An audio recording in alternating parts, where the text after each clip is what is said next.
हिंदू धर्मशास्त्रों में ऐसे अनेक ऋषियों का उल्लेख मिलता है जिन्होंने अपनी तपस्या और बलिदान के माध्यम से जगत कल्याण के लिए अपना सर्वस्व निछावर कर दिया। कई बार ऐसा भी हुआ कि इन ऋषियों की कठिन तपस्या और तेजस्विता देखकर देवराज इंद्र भी भयभीत हो जाते थे।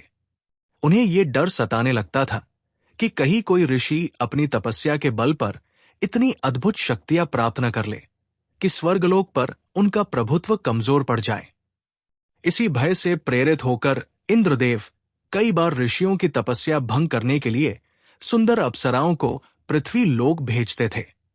ये तथ्य कई पौराणिक ग्रंथों जैसे कि महाभारत, रामायण, भागवत पुराण, विष्णु पुराण, मत्स्य पुराण और शिव पुराण में उल्लेखित है कि जब कोई ऋषि गहन तपस्या में लीन होकर देवताओं से भी अधिक शक्ति अर्जित करने की स्थिति में पहुंच जाता था, तो देवराज इंद्र को अपने स्वर्ग सिंहासन के डगमगाने का भय सताने लगता था।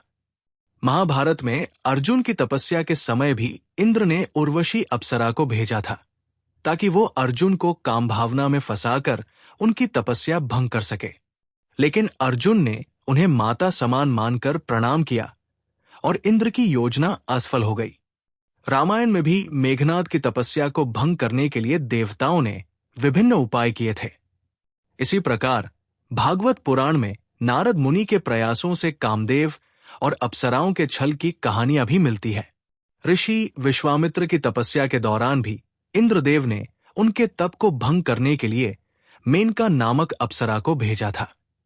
विश्वामित्र उसके सौंदर्य में इतने मोहित हो गए कि वे वर्षों तक अपनी तपस्या भूल बैठे। बाद में जब उन्हें अपनी गलती का एहसास हुआ तो उन्होंने और कठोर तपस्या करके ब्रह्मर्षि की उपाधि प्राप्त की। इसी प्रकार विष्णु पुराण में भी ये उल्लेख मिलता है कि जब किसी ऋषि की तपस्या का प्रभाव संपूर्ण ब्रह्मांड तक पहुंचने लगता था, तो इंद्र उस ऋषि को भ्रमित करने और उनकी साधना को भंग करने के लिए अप्सराओं को भेजते थे। ऐसी ही एक कथा पौराणिक काल में ऋषि कुंडू से जुड़ी हुई है। ऋषि कुंडू का आश्रम गोमती नदी के तट पर स्थित था, जहां वे अपनी साधना में लीन रहते थे। वे महान तपस्वी और तेजस्वी ऋषि थे, जिनकी कठोर तपस्या और आध्यात्मिक ऊर्जा के बारे में दूर दूर तक चर्चा होती थी।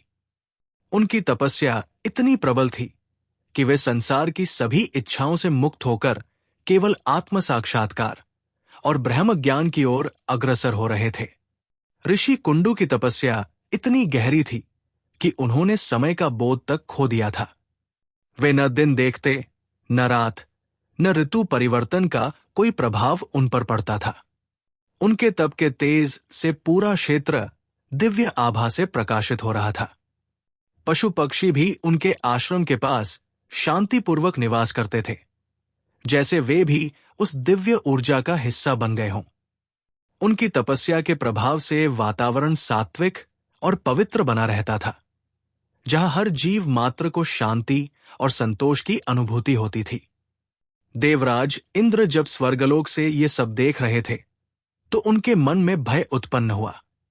उन्हें लगा कि यदि ऋषि कुंडू की तपस्या इसी प्रकार चलती रही तो वे अपार शक्तियों के स्वामी बन जाएंगे और संभवतः स्वर्ग पर भी अधिकार कर सकते हैं। ये विचार ही उनके मन में अस्थिरता लाने के लिए पर्याप्त था। इंद्र ने अनेक बार देखा था कि जब कोई महान तपस्वी गहन ध्यान में लीन हो जाता है तो उसकी शक्ति देवताओं के प्रभाव को भी कम कर सकती है। वे चिंतित हो उठे कि कहीं ऋषि कुंडू भी ब्रह्मर्षि बनकर उन्हें चुनौती न दे दें। इंद्र का मन उथल पुथल से भर उठा। उन्होंने तत्काल अपनी सभा बुलाई और सभी देवताओं के साथ इस विषय पर विचार विमर्श किया। सभा में सभी ने इंद्र के भय को उचित माना, क्योंकि इतिहास गवाह था कि कई बार महान ऋषियों ने अपनी तपस्या के बल पर देवताओं तक को चुनौती दी थी। इंद्र ने निश्चय किया कि ऋषि कुंडू की तपस्या भंग करने के लिए कोई उपाय किया जाना चाहिए। उन्होंने सोचा कि यदि किसी भी तरह ऋषि का ध्यान भंग कर दिया जाए तो उनकी सिद्धियां अधूरी रह जाएंगी और वे पहले की तरह साधारण मुनि बने रहेंगे। इस योजना को कार्यान्वित करने के लिए इंद्र ने स्वर्ग की अनुपम और अत्यंत सुंदर अप्सरा प्रमलोचा को बुलाया। प्रमलोचा अपने मोहक सौंदर्य, कोमल वाणी और अद्वितीय आकर्षण के लिए प्रसिद्ध थी। वो कोई साधारण अप्सरा नहीं थी, बल्कि उसकी आंखों में वो जादू था जो किसी भी तपस्वी का मन मोह लेने की क्षमता रखता था।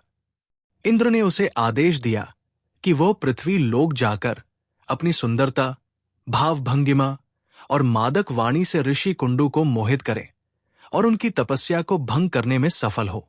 प्रमलोचा ने इंद्र की आज्ञा स्वीकार की और स्वर्ग से पृथ्वी लोक की ओर प्रस्थान किया। जैसे ही उसने पृथ्वी पर कदम रखा, समस्त वातावरण में एक अद्भुत सुगंध फैल गई। उसकी आभा से आश्रम का परिवेश और भी सुंदर प्रतीत होने लगा। उसकी चाल, उसका मधुर स्वर और उसका चंचल स्वभाव सभी कुछ ऐसा था कि कोई भी उसकी ओर आकर्षित हुए बिना नहीं रह सकता था। वो धीरे धीरे ऋषि कुंडू के आश्रम की ओर बढ़ी, जहां ऋषि अपनी तपस्या में लीन थे। वो जानती थी कि उसे अत्यंत सावधानी और चतुराई से ऋषि को अपने जाल में फंसाना होगा।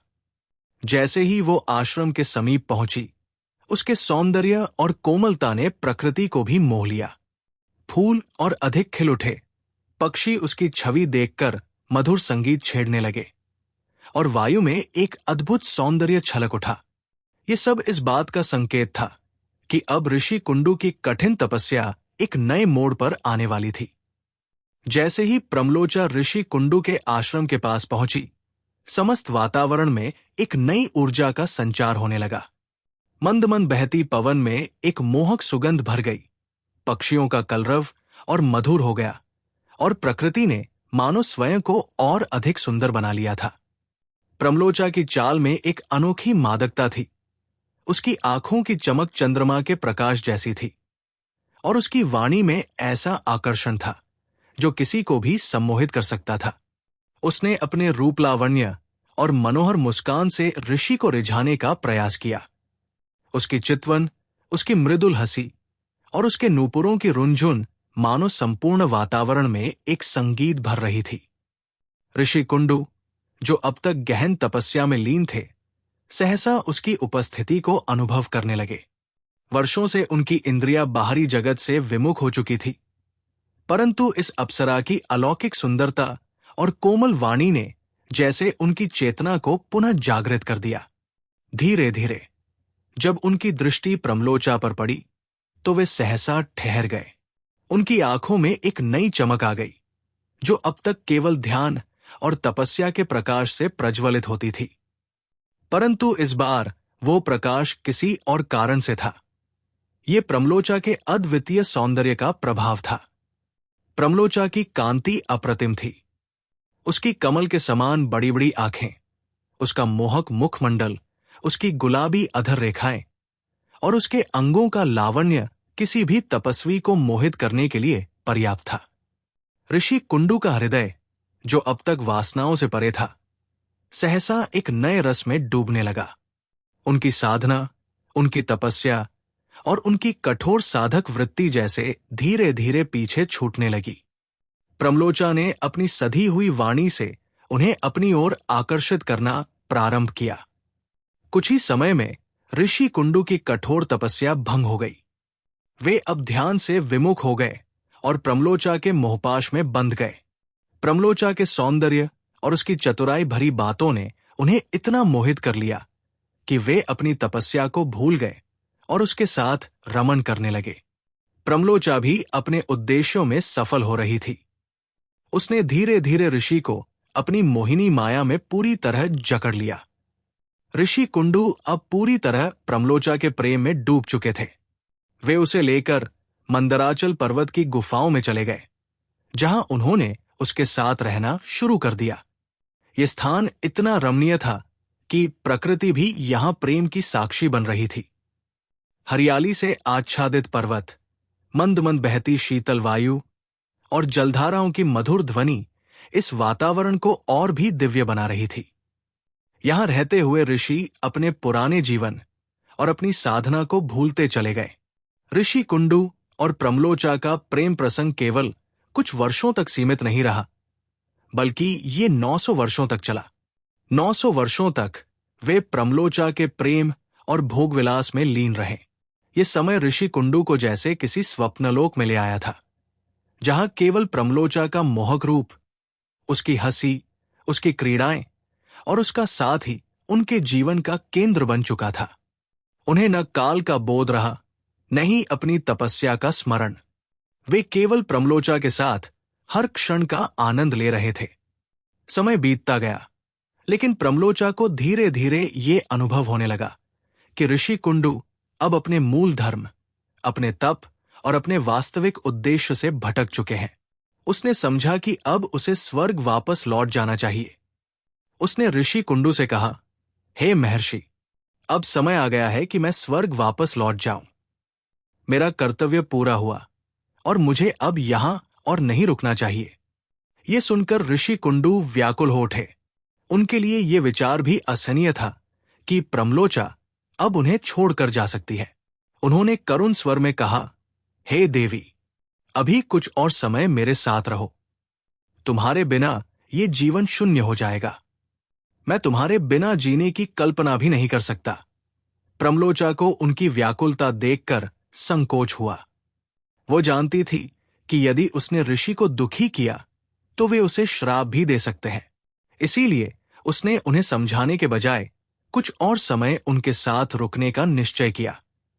इस प्रकार 1 वर्ष बीता, फिर 100 वर्ष, और फिर पूरे 900 वर्ष बीत गए। हर बार जब प्रमलोचा ऋषि से विदा लेने का प्रयास करती, ऋषि कुंडू किसी न किसी बहाने से उसे रोक लेते। उन्हें इस बात का भय भी था कि कहीं क्रोधित होकर वे उसे कोई गंभीर श्राप न दे दें। लेकिन अंततः एक दिन जब प्रमलोचा ने पुनः जाने की इच्छा जताई, तो उसने ऋषि कुंडू को कुछ ऐसा कह दिया जिससे वे सहसा चौंक गए। उसने कहा, हे मुनिवर, आपने अभी अभी कहा कि मैं कुछ ही समय से यहां हूं, लेकिन क्या आपको ज्ञात है कि मैं आपके साथ कितने वर्षों से हूं? पूरे 900 वर्ष बीत चुके हैं, और इस काल में आपने न ध्यान किया, न तपस्या, न कोई संध्या वंदन। क्या ये सत्य नहीं कि आप अपने धर्म और अपने संकल्प से पूरी तरह विमुख हो चुके हैं? ये सुनते ही ऋषि कुंडू जैसे किसी गहरी निद्रा से जाग उठे। उन्होंने अपने चारों ओर देखा। काल बीत चुका था, उनकी साधना छूट चुकी थी, और वे प्रमलोचा के प्रेम में इतने रम गए थे कि उन्हें समय का आभास तक नहीं रहा था। एक गहरी पीड़ा उनके हृदय में उठी। वे अपनी भूल पर पछताने लगे। उन्होंने प्रमलोचा को विदा किया और स्वयं को पुनः तपस्या में प्रवृत्त करने का संकल्प लिया। ये कथा हमें ये सिखाती है कि किसी भी साधक को अपने लक्ष्य से विचलित नहीं होना चाहिए। मोह और माया के प्रलोभन कितने भी आकर्षक क्यों न हों, वे अंततः व्यक्ति को अपने वास्तविक उद्देश्य से भटका सकते हैं। ऋषि कुंडू की ये भूल हमें ये याद दिलाती है कि आत्मसंयम और तपस्या का मार्ग ही सच्ची शक्ति और उन्नति का मार्ग है। ऋषि कुंडू और अप्सरा प्रमलोचा की ये कथा हमें जीवन में आत्मसंयम और लक्ष्य के प्रति निष्ठा बनाए रखने का महत्वपूर्ण संदेश देती है। किसी भी साधक या तपस्वी के लिए उसकी साधना और तप ही सबसे बड़ा धन होता है। यदि वो मोहमाया में पड़कर अपने साधना पद से विचलित हो जाए, तो उसे पुनः अपनी गलतियों का एहसास कर सही मार्ग पर लौटना चाहिए। आपको ये कथा कैसी लगी?